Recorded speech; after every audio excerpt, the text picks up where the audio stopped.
Hey everybody, welcome back to 1776 or Bust. Tonight I'm just going to really do a video on what your opinion might be on a good carry round to carry with you on a daily basis. Now, I'm not a big fan of any particular manufacturer. I'm not a fanboy of whether it's Remington or Federal or Hornady or any of these other manufacturers out there who make these bullets for 9mm. So I'm not going to sit here and say I prefer one or the other. Instead, what I would like to know from all of you out there is, what do you prefer? Now, the reason why I'm asking is because I just purchased this tonight. I figured it was cheap. Let me go get it. What the heck? It's not going to hurt me to have extra ammunition. So, of course, when I purchased it, the person behind the counter said, oh, it's not that great of a bullet. Why would you want to carry this? Blah, blah, blah. And I said, well, it's cheap, first of all. And secondly, does it really matter? So, of course, they went on this very long-winded explanation as to why it does matter and that I should go up in a grainage count or whatever. So I said to him, I said, look, to me it doesn't matter, because the way I look at it is, if I put 5 rounds of this into somebody because they're attacking me or a loved one, it's going to do what it needs to do, just like Federal Premium 124 grain Hydra Shock would do. Maybe this will do it a little bit more efficiently and effectively, maybe with less rounds, maybe 3 instead of 5, maybe 5 instead of 10, but this will do the job that this will do also. Now, of course, you can sit here and say, well, the Federal Premium, your tactical round of 147 grain plus P is much better than either one of these. Yeah, I agree. You're right. It's a heavier grain bullet. It's a plus P, so it's got more velocity, so it packs a heavier punch in it. But at the same time, if I use 2 of these and 5 of these and 10 of these, aren't they still all doing the same exact thing?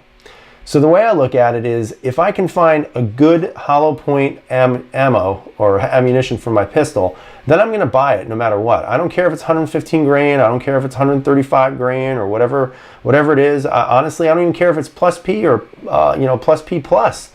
All I care about is that it's going to do what I ask it to do. And when I pull the trigger and the striker hits it, it's going to, it's going to ignite the primer, and everything else is going to do what it's supposed to do. That's what I'm hoping is going to happen. Now, have I had any issues with any of these bullets that I have? No issues with any of them. They've always fired, on training and targeting and all that other stuff. Again, would I worry about using any of these in a self-defense situation? No. Now, of course, one of the arguments that the person I talked to tonight was using was the fact that these don't have a lot of penetration power against barriers.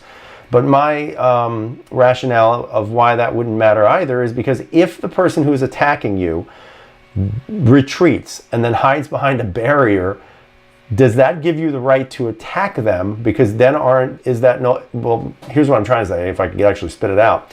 If he's trying to attack you or she's trying to attack you and then they retreat and hide behind a barrier, if you go after them, does that take away the idea of self-defense? So for me, again, if somebody's hiding behind a concrete wall or a car door, I'm not going to fire at them. I'm going to wait. I'm going to wait until there's a moment where I can strike and I can hit the target. I think people get too wrapped up in movies. They're always seeing these movies where somebody walks in and then there's a big commotion and a gunfight. Next thing you know, one shot, guy falls down, that's the end of it. I mean, this is just not reality. It's just not.